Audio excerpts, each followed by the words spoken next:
Hey, what's up everybody? Video 44 coming at you with another video. Alright, well, I was doing homework on draft prospects before I got sick, then I got sick. One of these prospects I did homework on before I got sick a whole week and a half ago. Almost 2 weeks ago. The other I did homework on a day or two ago, so a lot of this stuff is fuzzy. But I wanted to give y'all another update on what it is my findings are in regards to this year's draft. So the first thing we're going to talk about is Rob Dillingham. And Dillingham is a young player. He's a guard. Sort of his Iverson-ish, Kyrie-ish guy. He's projected to go somewhere early in the first round, probably between 4 and 10. Dillingham is a real wildfire, man. He reminds me of a guy like I say Jamal Crawford or somebody like that, Lou Williams. He's going to have to work on his shot selection, but he's another one of those super scory 6'3" type dudes. Really shifty, can dribble with the best of them, picks his spots and attacks. He has some defensive prowess too. He's not completely devoid of defensive prowess, but that's not really what you're paying him for. He's attacking the rim. He has some explosiveness to him, if I'm not mistaken. But he's really a shifty mid-range shooter. 3-point game, all of that, I think is intact. It's been so long since I did the homework, but the point is they got another one of these super scorers coming into the league, one of these Jamal Crawford-like dudes who's going to be dribbling your head off and making plays over you and scoring over you and things like that. Did some damage in the NCAA tournament, but I believe his team is Kentucky. I think he's with Kentucky. And a lot of what it is that they were telling me negative about him basically was that his shot selection could be a bit wild. He's a type of player who he gonna just jack up a shot at random. You don't know what he's going to do. Sometimes it just flies out of his hands. You're like, what the hell? But when he's got it going, he's projected to be a dude that's going to drop 50 on you. Like, he's one of those.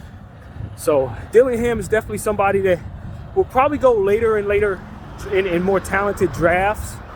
I can see him being a middle of the pack kind of guy in more talented drafts. But since this draft isn't overly talented, you can see him going in the top 8 for sure.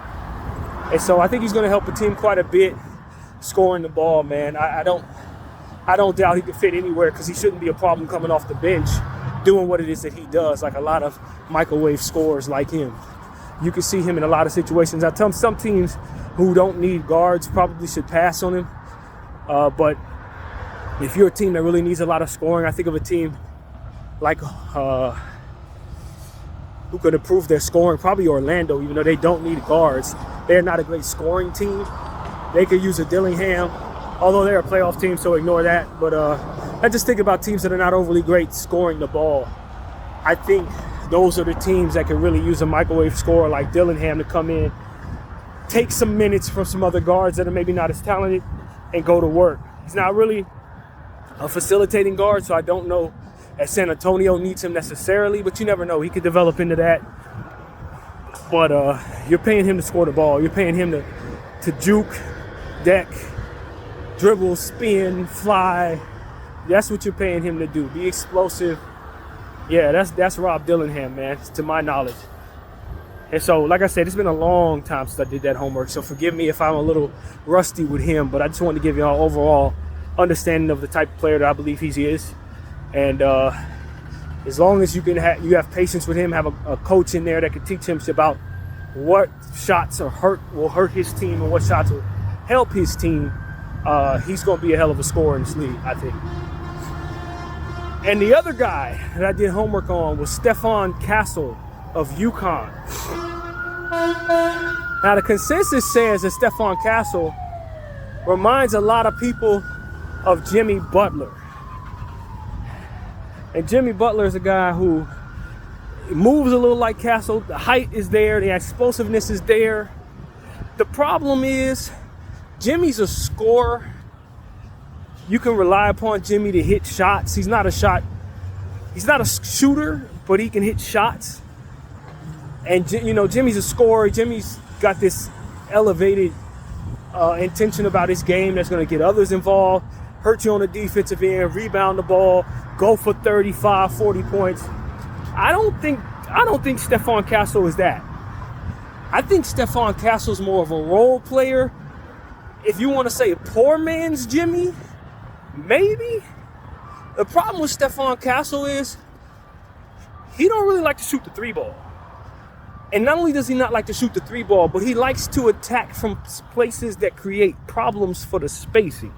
And that's what it really became clear to me.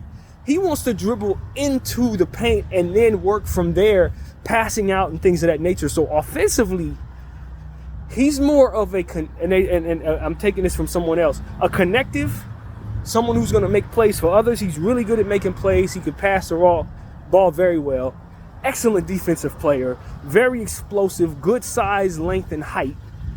You know what I'm saying? So there's a lot of good there, but to me, it seems like I can't exactly count on him to score the ball. That's really what it comes down to. There are going to be nights where he only gets 6 points and he's going to have a good game. That ain't really Jimmy Butler to me. But he looks a little like Jimmy. He has the size and the height, and defensively he does remind you of Jimmy, especially when Jimmy wants to really sit in that chair. I actually think this kid could potentially be an even better defender than Jimmy. That's what I do. I think Stephon Castle's more of a pure defender, although Jimmy's an excellent two-way player, an excellent defender.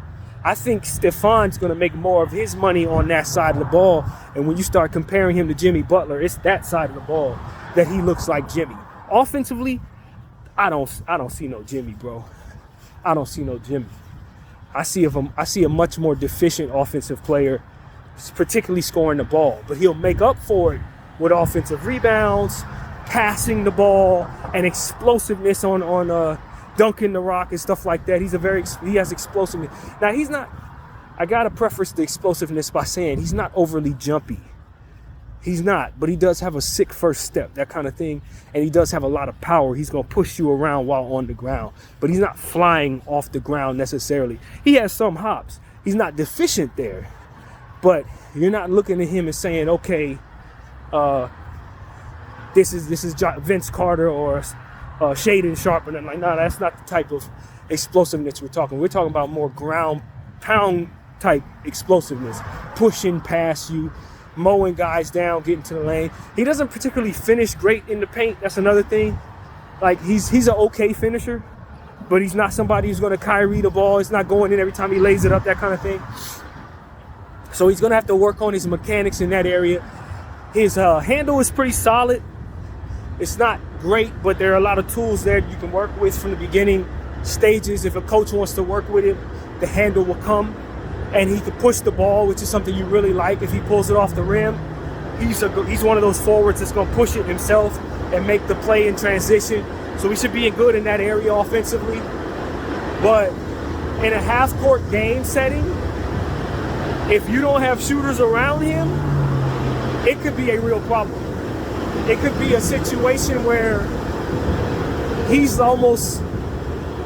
reluctant to shoot the three. It's not quite as bad as, say, Ben Simmons, but it's bad. You know what I mean? From what I saw, it's bad. He can hit a three. Don't get it twisted.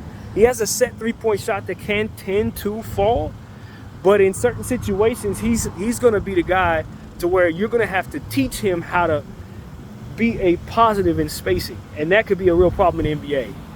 But just like I said about Dillingham, because of the different positives that he brings to the game, and because this is a weak draft, I could see him going in the top 12. I've seen him go as high as 4 in a mock.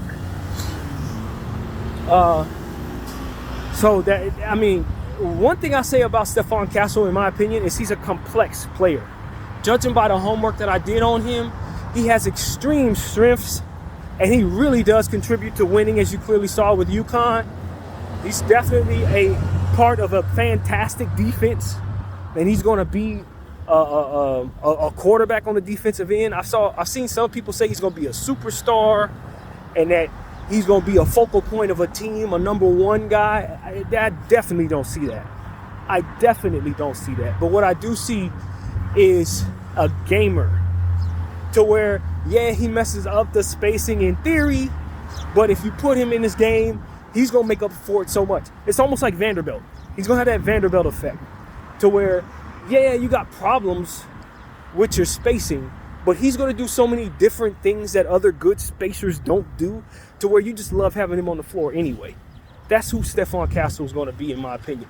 You put him on the floor anywhere in the world, and he can do what he does, and he can do it at a high level, and he's going to be a plus to a team. He's going to find ways of helping his team, even though your possessions and spacings are going to be messed up in some areas. What you also got is somebody who's going to be doing all kind of other stuff that most players don't do. You know what I mean? You know, we talk about covering up holes and then opening up other ones. Stephon Castle is going to close a lot of holes and leave open some very conventional ones. But because he makes up for it Vanderbilt style in such a positive way, you're going to love having him on the floor any damn way. That's who Stephon Castle is to me. And he does make others better because of his passing. So if you do have shooters around him and he's the only bad floor spacer, he's going to really be a positive, man. So he's like a little Vanderbilt to me. That's who he is. Vanderbilt with Jimmy's body, man. That's who he is, in my mind. And much more of a passer, although people don't realize how good of a passer Vanderbilt is. But that's a whole nother story. The point is, Stephon Castle is going to be a good player in this league. I think he projects to be better than Vanderbilt. And I don't really know if too many players like him, man.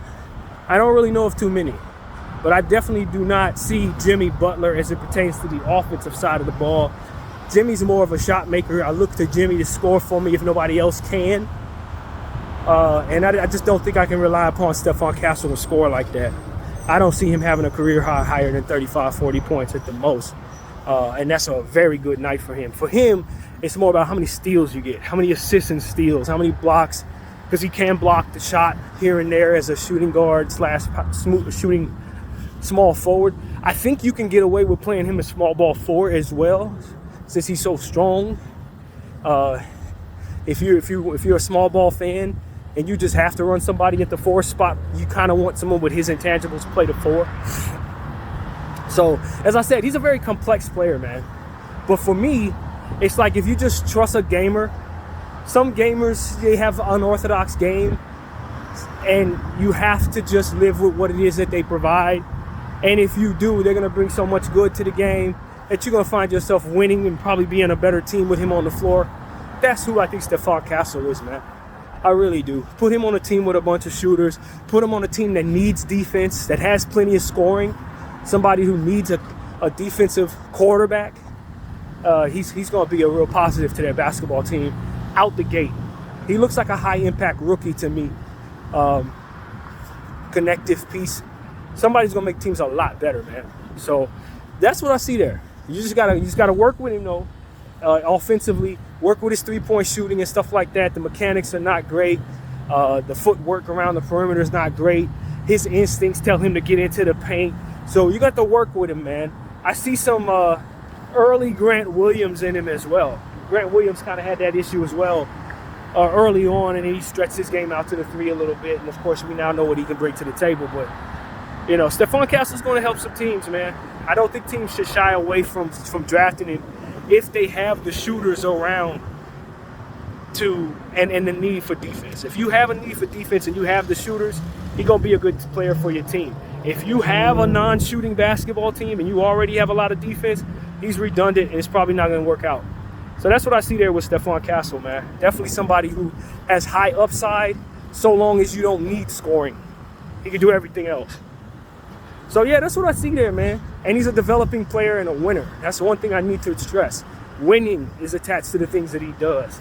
And I think that translates to the NBA. So I'm high on him. I have lowered expectations for certain aspects of prettiness. He's going to muck up the game. That's one thing's for sure. He's going to make your game ugly.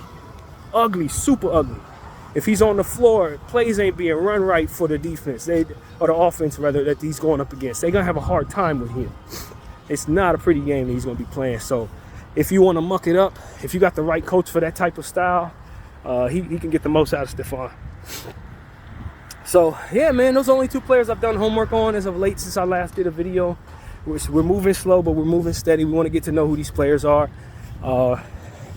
I've kind of shied away from looking at some of the higher level players early on, because I know I'm going to see a lot from them.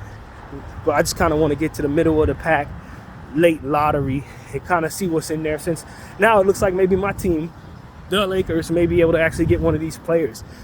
As a Laker fan, I'd probably want us to go the center route. So I'm gonna do some homework on these centers that are available to us. There are quite a few in this range too. That's what's kind of exciting. But for now, these are the players I've done homework on. I encourage everybody to scroll back up and check out the video that I had where I did homework on Connect and few other guys too, Williams and the Serbian point guard. I can't remember his name at the moment, but those are the 3 guys that I did homework on before, and this is part 2 of that series. So I'm gonna continue to do homework and give them to you as I get them, but for now, that's what I got. Hope everybody's enjoying what I'm doing here. BDF 44, thank y'all for watching. I'm out.